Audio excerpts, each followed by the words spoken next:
जय हिंद। कक्षा 10 विज्ञान का जो पेपर है 2024 में आप लोगों का संपन्न हो चुका, जो कि 29 फरवरी 2024 को संपन्न हुआ है। पेपर का जो नंबर है 824 IM, और ये अंश नाम लड़के का, ये अंश गुप्ता का पेपर है। ठीक है, तो हम आप लोगों को सटीक और सही जानकारी देंगे, तो कृपया आप लोगों को वीडियो में अंत तक ज़रूर बने रहें और अपना स्कोर चेक करते रहें कि आप लोगों ने कितना सही किया है। तो पहला क्वेश्चन देखते हैं। सबसे पहले पहला क्वेश्चन देखते हैं। पहला क्वेश्चन क्या कह रहा है हमारा? क्वेश्चन नंबर एक क्या कह रहा है हमारा? किसी अवतल दर्पण पर आपतित प्रकाश किरण दर्पण से परावर्तन के उपरांत अपने ही मार्ग से वापस आ जाती है। यह किरण मुख्य अक्ष का परिच्छेदन करती है। तो यह किरण किस मुख्य अक्ष का परिच्छेदन करती है? तो देखिए, ए ऑप्शन दिया आपका फोकस पर, बी ऑप्शन फोकस एवं ध्रुव के मध्य में, सी ऑप्शन दिया वक्रता केंद्र पर, और डी ऑप्शन दिया आपका अनंत पर।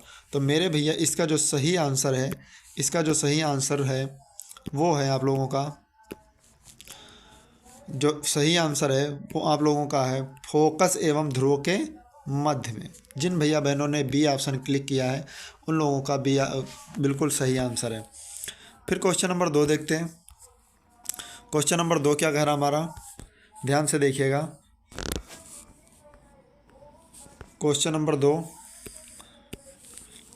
एक लेंस वस्तु की स्थिति विशेष के लिए आभासी, सीधा तथा आवर्धित प्रतिबिंब बनता है। लेंस होगा, तो यहाँ पे बात की सीधा, आभासी और आवर्धित प्रतिबिंब। तो इसका जो सही आंसर होना चाहिए वो आप लोगों का आंसर होगा उत्तल लेंस। ठीक है, जिन लोगों ने उत्तल लेंस पे क्लिक किया है उन लोगों का बिल्कुल सही आंसर है। फिर क्वेश्चन नंबर 3 क्या कह रहा है? ध्यान से देखिएगा। क्वेश्चन नंबर 3 कह रहा है, नेत्र लेंस की फोकस दूरी में परिवर्तन किया जाता है।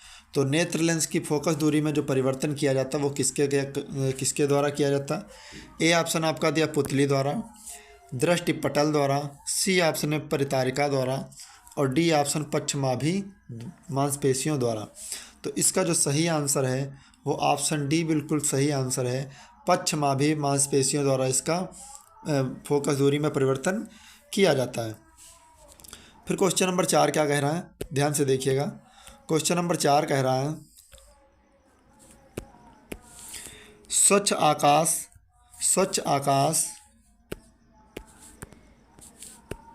क्वेश्चन नंबर 4, स्वच्छ आकाश के नीले रंग के लिए उत्तरदायी प्रकाशिकीय घटना है। तो नीले रंग के लिए प्रकाशिकीय घटना, तो प्रकाशिकीय घटना क्यों होती है? देखिए, असल में आकाश आप लोगों का होता है काला, आकाश होता है बिल्कुल काला, तो ये प्रकीर्णन के कारण आप लोगों को नीला दिखाई देता है। इसका जो सही आंसर है ऑप्शन बी, प्रकीर्णन बिल्कुल सही आंसर है। फिर क्वेश्चन नंबर 5 क्या कह रहा है? क्वेश्चन नंबर 5 कह रहा है, किसी विद्युत बल्ब पर 440 वाट 220 वोल्ट अंकित है। बल्ब फिलामेंट का प्रतिरोध होता है। तो बल्ब फिलामेंट का जो प्रतिरोध होगा वो आप लोगों को बता दें हल करके। देखिए, आपका P का मान दिया है 440 और वोल्ट V का मान दिया 220 वोल्ट। बल्ब का फिलामेंट R का मान पूछा है, R इक्वल क्वेश्चन मार्क। तो सूत्र आप लोगों ने पढ़ा है P बराबर VI। तो P का मान 440, V का मान 220, I का मान निकालना है। 220 दूना 240 440, तो I का मान कितना है आप लोगों का?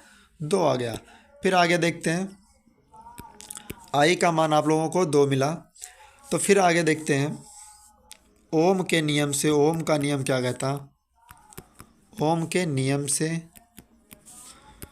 V बराबर IR, V का मान 220, I का मान 2, R का मान निकालना, 2 से काटेंगे आएगा 110, और 110 आप लोगों का किस ऑप्शन में दिया है? तो 110 आप लोगों का दिया डी ऑप्शन में। जिन लोगों ने 110 कंप्लीट यानी ऑप्शन डी क्लिक किया है उन लोगों का बिल्कुल सही आंसर है। क्वेश्चन नंबर 6 देखते हैं। क्वेश्चन नंबर 6 क्या कह रहा है हमारा? क्वेश्चन नंबर 6 हमारा क्या कह रहा है?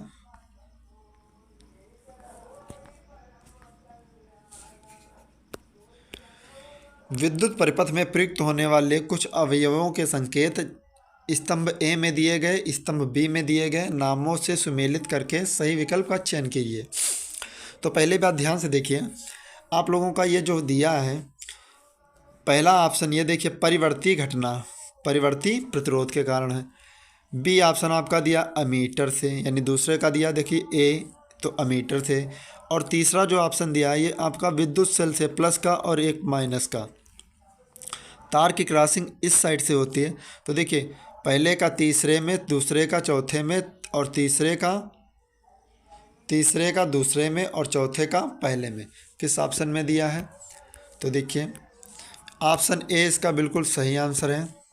ऑप्शन ए जिन लोगों ने क्लिक किया उन लोगों का आंसर बिल्कुल सही और सटीक है। फिर क्वेश्चन नंबर 7 देखते हैं। क्वेश्चन नंबर 7 क्या कह रहा? धारावाही परिनालिका के स्वतंत्रता पूर्वक लटकाने पर सदैव स्थिर होगी। तो धारावाही परिनालिका को स्वतंत्रता पूर्वक लटकाने पर स्थिर कहाँ पर होता है? तो आप लोगों का उत्तर और दक्षिण दिशा में बिल्कुल स्थिर हो जाता है। ओके, तो जिन लोगों ने ऑप्शन डी किया उन लोगों का बिल्कुल सही आंसर है।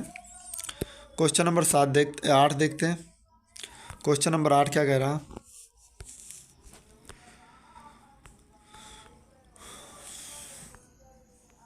क्वेश्चन नंबर 8 हमारा है, निम्नलिखित में कौन सी धातु कमरे के ताप पर ठोस अवस्था में नहीं होती? तो कौन सी धातु कमरे के ताप पर ठोस अवस्था में नहीं होती? तो आप लोगों का देखिए मैग्नीशियम ठोस होता है, ये गलत। कापर भी ठोस, ये भी गलत। कापर जो है तांबा होता है। एल्युमिनियम भी ठोस होती है, ये भी गलत। तो ऑप्शन जो आप लोगों का बी है मरकरी, बिल्कुल सही आंसर। जिन लोगों ने कंप्लीट किया है उनका बिल्कुल राइट आंसर है। क्वेश्चन नंबर 9 देखते हैं। अम्ल एवं क्षारक की अभिक्रिया से प्राप्त होता। तो अम्ल और क्षार की अभिक्रिया से जो प्राप्त होता है, एक अम्ल और एक क्षार मिलकर बनाता है लवण तथा जल। आप लोग देख लीजिए, देखिए यहाँ पे हम जैसे HCl ले लें, HCl में क्या मिला दें हम? क्षार NaOH। तो इसका जो इक्वेशन करेंगे तो क्या मिलकर बनेगा? NaCl और प्लस H2O। तो देखिए नमक क्या हमारा? लवण, और जल H2O क्या हमारा? जल। तो ऑप्शन डी बिल्कुल सही आंसर है। क्वेश्चन नंबर 10 देखते हैं। क्वेश्चन नंबर 10 हमारा है, देखिए निम्नलिखित अभिक्रिया CaCO3 को जब तोड़ा गया तो CaO और कार्बन डाइऑक्साइड। तो ये जो उदाहरण है वो आप लोगों का अभिघटन अभिक्रिया का उदाहरण है। ऑप्शन सी इसका बिल्कुल सही आंसर है। जिन लोगों ने किया उन लोगों का बिल्कुल राइट आंसर है। क्वेश्चन नंबर 11 देखते हैं। क्वेश्चन नंबर 11 क्या कह रहा है हमारा? श्रृंखलन का गुण किस परमाणु में पाया जाता है? तो श्रृंखलन का गुण किस परमाणु में पाया जाता है? तो कार्बन में पाया जाता है। जिन लोगों ने ऑप्शन ए किया है उन लोगों का बिल्कुल सही आंसर है, यानी ऑप्शन ए इसका बिल्कुल राइट आंसर है। फिर क्वेश्चन नंबर 12 देखते हैं। क्वेश्चन नंबर 12 क्या कह रहा? देखिए निम्नलिखित में एल्काइन है। एक वीडियो में हम आपको पढ़ा रखे, अगर ए सिंगल बॉन्ड लगा होगा तो एल्केन, या क्या लगा होगा? एल्केन। डबल बॉन्ड होगा तो एल्कीन, और ट्रिपल बॉन्ड लगा होगा तो क्या होगा? एल्काइन। तो इसका जो सही आंसर होना चाहिए वो किस आंसर में होना? ट्रिपल बॉन्ड लगा है ऑप्शन बी में, तो ऑप्शन बी इसका बिल्कुल सही आंसर है। CH3-CS triple bond C single bond H। ठीक है, ऑप्शन बी इसका बिल्कुल सही आंसर है। फिर अगला क्वेश्चन देखते हैं, ईंधन एवं औषधियों के रूप में उपयोग हो। तो ईंधन और औषधि के रूप में किसका प्रयोग होता है? तो एथेनॉल का होता है। किसका होता है? एथेनॉल का ईंधन और औषधियों के रूप में उपयोग होता है। ऑप्शन ए इसका बिल्कुल सटीक आंसर है। फिर क्वेश्चन नंबर 14 देखते हैं। क्वेश्चन नंबर 14 क्या कह रहा? गुर्दे की इकाई जो उत्सर्जन की प्रक्रिया में भाग लेती। तो गुर्दे में कौन सी ऐसी इकाई होती है जो कि उत्सर्जन में भाग लेती? तो इसका जो सही आंसर होना, तंत्रिका नहीं होती है, साइटन भी नहीं होती, म्यूटान भी नहीं होती, वृक्राणु होती है। वृक्राणु जो कि नेफ्रॉन होता है वो उत्सर्जन अभिक्रिया में भाग लेती है। इसका जो सही आंसर होगा वृक्राणु नेफ्रॉन। ठीक है, ऑप्शन बी इसका राइट आंसर है। क्वेश्चन नंबर 15 देखते हैं। क्वेश्चन नंबर 15 क्या कह रहा? पौधों में जाइलम किसके लिए उत्तरदायी है? तो पौधों में जो जाइलम है वो जल का वहन करने के लिए उत्तरदायी होता है। फ्लोएम होता भोजन का वहन। देखिए, जाइलम का संबंध जल से और फ्लोएम का संबंध भोजन से। ठीक है, तो यहाँ पे जाइलम की बात की है, तो जाइलम की जो बात की है वो आप लोगों का है जल का वहन से। ऑप्शन ए इसका बिल्कुल करेक्ट आंसर। फिर क्वेश्चन नंबर देखते हैं 16। क्वेश्चन नंबर 16 क्या कह रहा?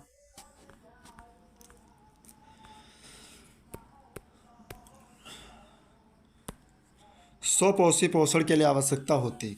तो देखिए, स्वपोषी पोषण के लिए क्या आवश्यक होता है? कार्बन डाइऑक्साइड आवश्यक होती है और जल भी।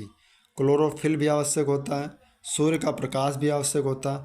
तो इसका जो सही आंसर होना चाहिए वो ऑप्शन डी इसका बिल्कुल सही आंसर। इनमें से सभी स्वपोषी पोषण के लिए कार्बन डाइऑक्साइड, जल, क्लोरोफिल और सूर्य का प्रकाश की भी आवश्यकता होती है।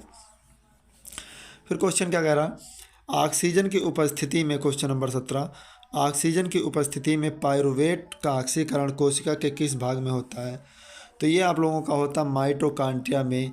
जिन लोगों ने ऑप्शन सी किया उनका बिल्कुल सटीक आंसर है। और आप लोग भी कमेंट बॉक्स में ज़रूर बताएंगे कि आप लोगों का स्कोर कितना हुआ, आप लोगों ने कितने सही आंसर किए हैं। ठीक है, तब हम आप लोगों को नेक्स्ट वीडियो में बिल्कुल अच्छे तरीके से उसके सलूशन आपको अगली वीडियो में बताएंगे।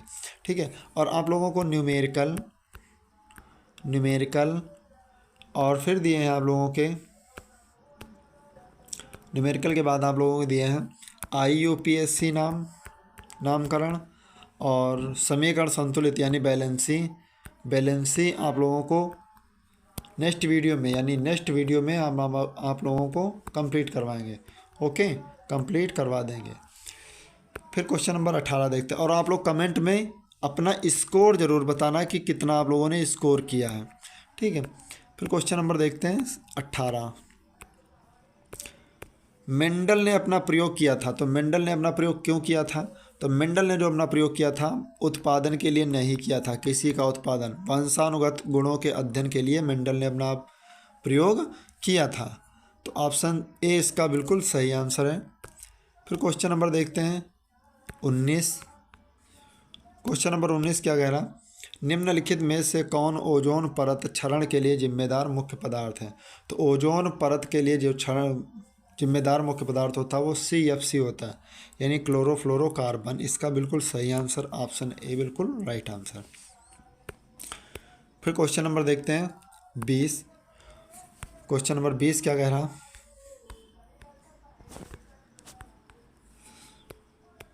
क्वेश्चन नंबर 20 कह रहा निम्न में से कौन आहार श्रृंखला का निर्माण करते हैं? तो इसका जो सही आंसर होना, देखिए, घास और गेहूँ, आम ये भी नहीं करते, बकरी गाय हाथी भी नहीं करते, घास मछली हाथी भी नहीं करते। तो घास बकरी मानव करते, घास को बकरी खाती, बकरी को मानव खाता। तो इसका जो सही आंसर है ऑप्शन बी। जिन लोगों ने किया है उन लोगों का बिल्कुल सही आंसर है। तो आप लोगों को यदि वीडियो पसंद आया हो तो प्लीज़ वीडियो को लाइक कर दीजिए, चैनल को भी सब्सक्राइब कर लीजिए, क्योंकि हम आप लोगों को नेक्स्ट जो पेपर होंगे उनके सलूशन भी आप लोगों को इसी चैनल पे बताएंगे। ठीक है, मिलते हैं नेक्स्ट वीडियो में, तब तक के लिए जय हिंद।